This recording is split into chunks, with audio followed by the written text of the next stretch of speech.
So today we hear the story that takes place after Lazarus is raised, and Jesus is at a dinner party with Lazarus and his family, Martha and Mary. We know that those are his sisters, right? And during the dinner, Mary, Lazarus' sister, begins to wash Jesus' feet and anoint his feet with a perfume, and then subsequently dry his feet with her hair. Now, in order for us to understand the significance of this, we have to look at the context. We have to think about the context of the time and the place.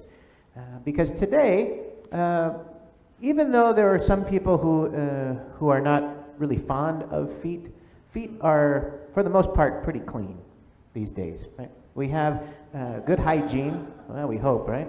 We hope. We have good hygiene. We have bathing. We can bathe. We can wash our feet. After we wash our feet, we can wear socks and shoes. And everywhere we go, we have something we can walk on. If we come in the room here, we have carpeting. If we leave this room, we've got flooring. If we leave that room, we've got concrete pavement, right? And if we left that, we have asphalt, right? So there are lots of things now that we can walk on that keep our feet clean. So for the most part, today, our feet are clean. But if we think about the time and the place where Jesus lived, they didn't have that luxury. They didn't have shoes in the same way that we have shoes now. And they didn't have carpeting, and they didn't have flooring, and they didn't have pavement.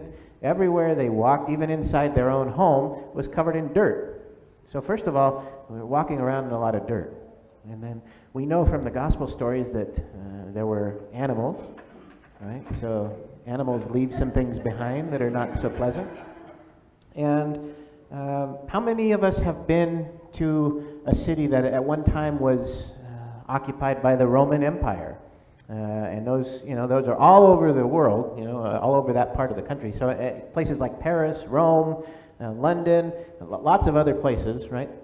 And if you've noticed, when you're there, all of the streets that you walk down have kind of a slope to them. Right? And along the slope, there seems to be a strip. The purpose for that slope and that strip was because when those towns were established, they didn't have plumbing in the way that we do now. And so you would take the wastewater from your home and pour it out into the street, and it would go down the street. And guess where you were also walking, right? So what I'm getting at is feet were dirty, right? Feet were dirty. And probably in Jesus' time, the shoes that would have been used would have been something like a sandal. And probably not like a Teva or a Chaco sandal, something sturdy, but probably something a lot more flimsy. And so there's a really good chance that in addition to being really dirty, Jesus' feet were probably covered in some kind of sores, right? And so they were not terribly pleasant. And so washing of the feet was something that only a servant would have done. A servant would have done. And so for Mary to wash Jesus' feet and then anoint his feet and then use her own hair to clean his feet, that's a pretty significant thing for her to do, right? And then we have this interesting tidbit from Judas, and we notice that the writer of the Gospel of John doesn't seem to like Judas very much. Right? If John is the beloved disciple, then Judas is the opposite, whatever the opposite of that is, right? And Judas kind of sarcastically says, well, why is she wasting that perfume? That could have been sold for 300 denarii and that money given to the poor. And then we're told he doesn't really care about the poor. He doesn't really care about the poor because he's just in it for the money. Now, to give you a context for what 300 denarii means, 1 denarii would have been, in those days, the amount of money necessary to purchase enough food for one person for one day. That's what 1 denarii was. So Judas's argument is, well, we could have fed one person for almost an entire year, right? And we're told that he didn't really care about the poor, that he was a thief. But he's downplaying the significance of this moment. And what we come to realize here is that Mary kind of gets what's going on. And for those of us who have been studying the Gospel of John, we know that not everyone in the Gospel of John understands what's going on, but Mary kind of gets it. And how we know that she gets it is because that perfume that she's using is perfume that would have been used for embalming. If someone passed away, the stench would have been treated with this perfume. And so the smell wafting through the air would have been a reminder if someone had died. And so she kind of gets it. She's embalming Jesus for his upcoming death, and she kind of gets it. But she's acting as a servant. And Jesus says, the poor will be with you always, and I will not be with you always. So he's kind of saying that the servant ministry is important. Well, that's all well and good, but what does that mean to us as Christians in the 21st century, in this time, in this place? Right. Well, I can tell you what it means for Christians here at the Episcopal Church of St. John the Baptist. I can tell you that. Because not too long ago, I was in a time of discernment as to where God was calling me to be, and this was the place that I was discerning. And as I was discerning here, I noticed that on your sign, it says the Episcopal Church of St. John the Baptist. It says the church that serves. The church that serves. And I thought, that's interesting to make that part of your identity statement. I wonder what that means, because a lot of places say that they serve. Right? Well, I'm happy to say that here at St. John the Baptist, I've noticed that is absolutely 100% true. This is the church that serves. Now, a few weeks ago, we talked about some of those services. We talked about the powwow ministry, the produce on wheels without waste ministry. We had another successful run this weekend, right? And we talked about our veterans ministry, very vibrant, very important. And we talked about our ministry of gathering together, doing activities together, right? We talked about those ministries and how important those are. And today I'd like to talk about three more. I'd like to talk about three more ways that you are showing that you are the church that serves. First thing I want to talk about is the thrift store, right across the garden here, thrift store. And you might say, Father Tim, how is a thrift store an opportunity to serve? Well, a couple different ways. So we all know that we have spent money on our items, on our belongings, and at some point, maybe for whatever reason, that item is no longer of use to us, but it doesn't feel great to just throw it away. It feels a lot better to be able to ensure that item is going to have a new life with someone else, right? I mean, maybe it's an expensive article of clothing, and we just can't help but feel bad about parting with it, right? If we have something like a thrift shop, then we don't need to throw it away. We can give it to the thrift shop. We can make a donation to the thrift shop, and we know it's not only going to go to a good home, but it's going to be used for a good cause, right? And that does a number of things. For one thing, that item doesn't need to be produced again, so that saves the carbon footprint from producing the new item, right? That saves the transportation costs of transporting the new item. It saves from that item having to go to a store shelf and be purchased, and maybe there's some packaging that comes along with it. So using that item at a thrift shop does a lot of good for a lot of different people along the way. But what about the person who goes shopping at the thrift shop, right? And purchases the item for significantly less money than it would have cost new, right? And now that person has an opportunity to give this item a new home. So all along the way, the steps there are doing nothing but good. And when that item is purchased, well, the funds from that sale go to support our ministries here at St. John's. So it's a wonderful way that you are continuing to be the church that serves. Another ministry I want to talk about is Scouts. You say, well, how is Scouting ministry? Well, I'll tell you how Scouting is ministry.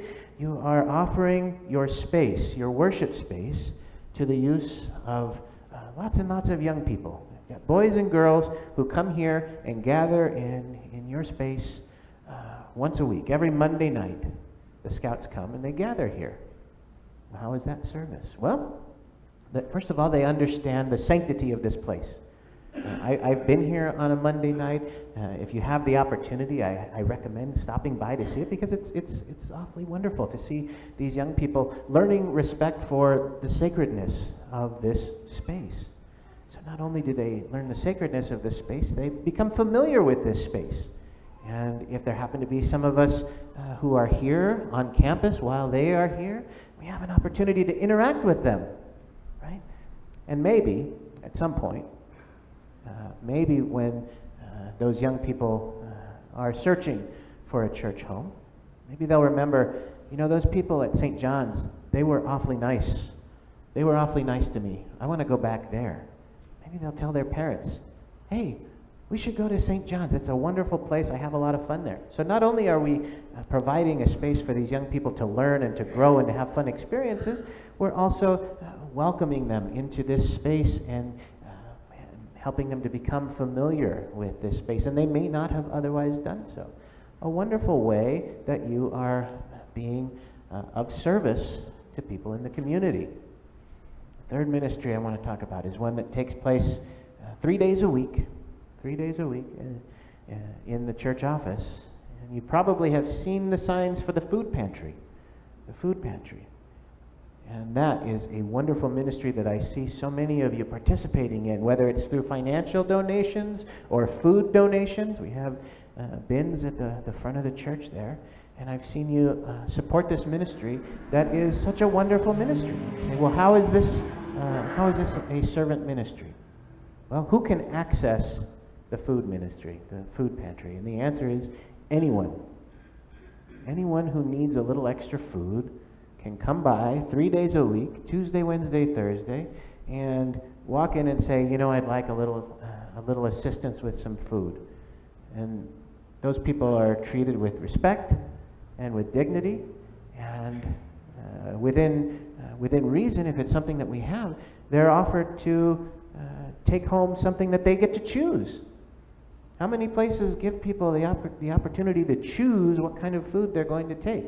Sometimes you just kind of say, here, this is what we have for you, and people are grateful for that, but how much better is it that people can choose, and they can say, I don't want Raisin Bran, I want cornflakes, right?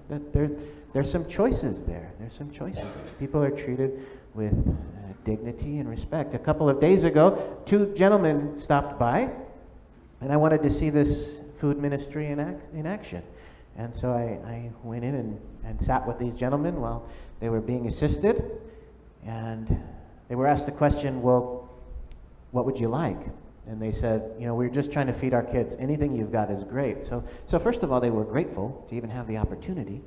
But second of all, they got to make choices that their kids would actually enjoy. They got to choose to have Frosted Flakes cereal, and they got to choose macaroni and cheese, right? I love macaroni and cheese, right? But if I'm in need of some food, I'm not going to be picky. But to get to choose macaroni and cheese, how wonderful is that, right? Peanut butter and jelly. And they got to choose things that actually not only were helpful, but actually were things that they would enjoy. And so that is a wonderful example of how you are serving this community. And we've been talking through Lent about how we are trying to grow in mission, trying to build our relationships with each other and with God. And these are, I think, some wonderful examples of so many of the wonderful ministries that you do here. And as your priest, one of my responsibilities is to raise up those ministries and to raise up all of those things that you're doing, and to make sure that you are aware of how you are doing and how well you are doing them. And I'm honored to tell you how proud I am to see all of the good work that you are doing. Because we have this example in this story today of Mary being a servant to Jesus. And we have Jesus raising that up and saying, this is appropriate. Right? He's telling us we're called to ministry also. And so I just wanted to make sure that you are aware that you are following Jesus' call. Now that doesn't mean the work is over, right? So at the same time, I encourage us to keep going, to keep doing what we're doing. Right? But I also want to make sure that you know then I'm proud of you. And I think God is proud of you too, because you're living up to what it says on that sign, the church that serves. And so in the meantime, as we continue our Lenten journey, people of St. John's, keep doing what you're doing and follow Jesus' call. Amen.